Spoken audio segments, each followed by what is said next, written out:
கடாயில் எண்ணெய் ஊற்றிக்கோங்க. எண்ணெய் சூடானதும் கடுகு சோம்பு போட்டு தாளிச்சுக்கோங்க. வெங்காயம் பூண்டை போட்டு நல்லா வதக்குங்க.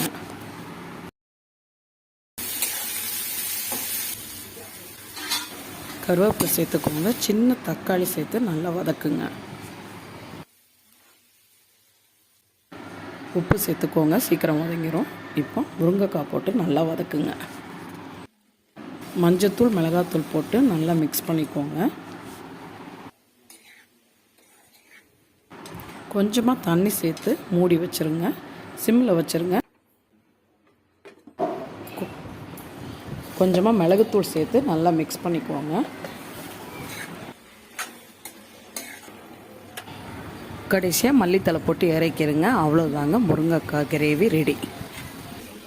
தயிர் சாதம், சாம்பார் சாதத்துக்கு இது அருமையாக இருக்கும்.